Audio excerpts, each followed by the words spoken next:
prêchant le royaume de Dieu et enseignant les choses qui regardent le Seigneur Jésus-Christ avec toute hardiesse sans empêchement. Acte 38-31. Je voudrais que vous examiniez plus particulièrement la dernière partie de ce verset. Pas un homme ne l'empêchait. La vie chrétienne peut être comparée à une course de haies, d'obstacles. C'est un sport que certains d'entre nous ont peut-être pratiqué à l'école. Ceux qui participent à la course doivent sauter différentes et sans renverser les barrières qu'ils rencontrent. C'est ainsi alors que le coureur remporte le prix. Les obstacles sont souvent constitués par un mur, quelquefois des tables, des chaises ou d'autres choses difficiles. Des flaques de boue et d'autres petits obstacles peuvent nous empêcher de sauter ou nous intimider. Nous voulons pas nous salir. Lorsque nous lisons les 28 chapitres du livre des Actes, il me semble voir au moins 28 obstacles que nous devons franchir en tant que serviteurs de Dieu. Et comment le Saint-Esprit agit merveilleusement et parfaitement à travers les serviteurs de Dieu en différents endroits, en surmontant chacune de ces obstacles, sans empêchement, sans aucune crainte. Dans les temps anciens, Dieu avait montré à ses prophètes qu'ils devaient continuellement s'attendre à lui pour déplacer les montagnes. Ce fut sa manière de confondre leur adversaire, comme nous le voyons dans Ésaïe 64, 1, 3, Ésaïe 63, 19. Or, si tu déchirais les cieux, si tu descendais, les montagnes s'ébranleraient devant toi, comme s'allume un feu de bois sec, comme s'évapore l'eau qui bouillonne. Tes ennemis connaîtraient ton nom, et les nations trembleraient devant toi. Lorsque tu fis des prodiges que nous n'attendions pas, tu descendis, et les montagnes s'ébranlèrent devant toi. Aussi longtemps que nous serons conscients de la présence permanente de Dieu dans son service, nous verrons chaque montagne s'écrouler en sa présence. Rien ne nous fera peur. Nos propos, notre engagement seront toujours francs, directs.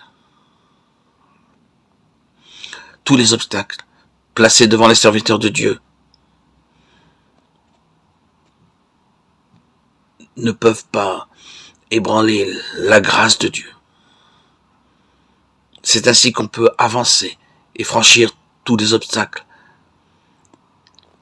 en grande confiance.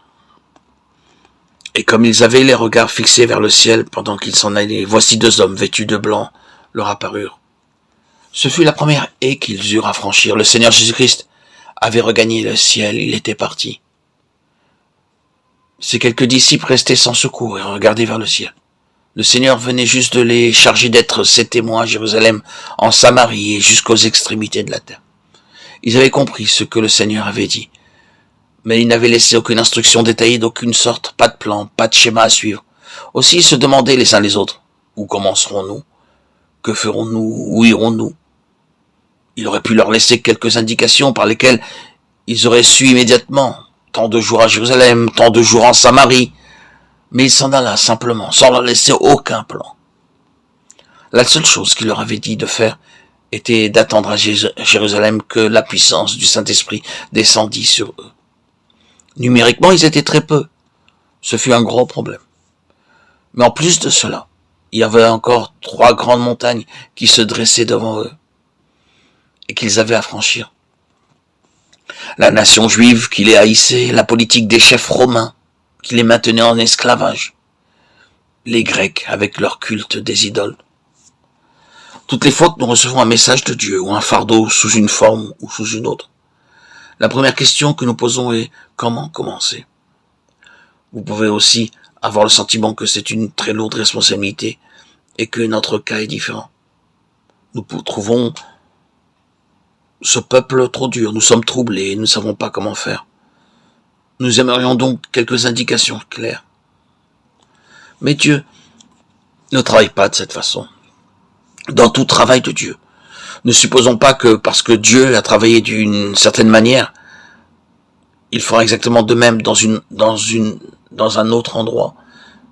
Dieu n'est pas limité par nos idées ou nos plans. Il veut seulement que nous attendions patiemment jusqu'à ce qu'il commence à agir. Cela nous semble être un très réel problème, et ce le fut dans le cas des disciples. 2 hommes vêtus de blanc leur apparurent et dirent « Hommes galiléens, pourquoi vous arrêtez-vous à regarder au ciel? Ce Jésus qui a été enlevé au ciel du milieu de vous viendra de la même manière que vous l'avez vu allant au ciel. » Ils étaient si troublés qu'ils soient partis, que leur Seigneur Jésus soit parti.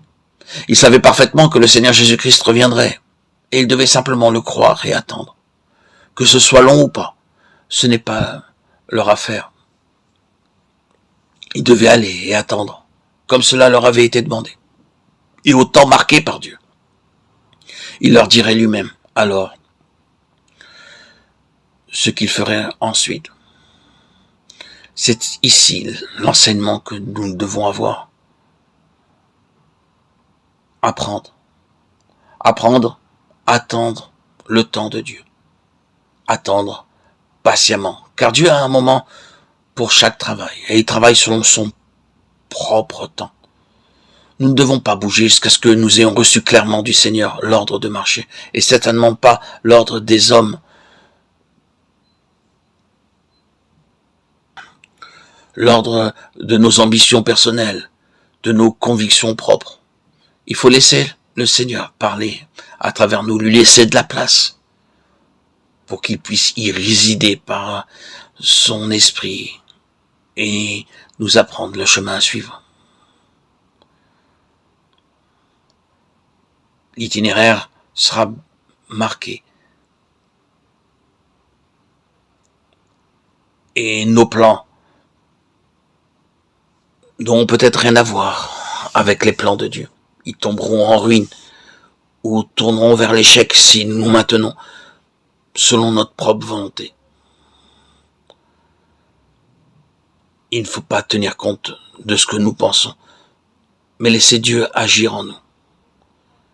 Si, en notre être intérieur, en nous-mêmes, nous n'entendons pas la parole, les appels, portons notre regard vers l'extérieur. Dieu nous enverra des messagers. Il sait quand nous pouvons discerner son message, si c'est de l'intérieur ou par des événements extérieurs.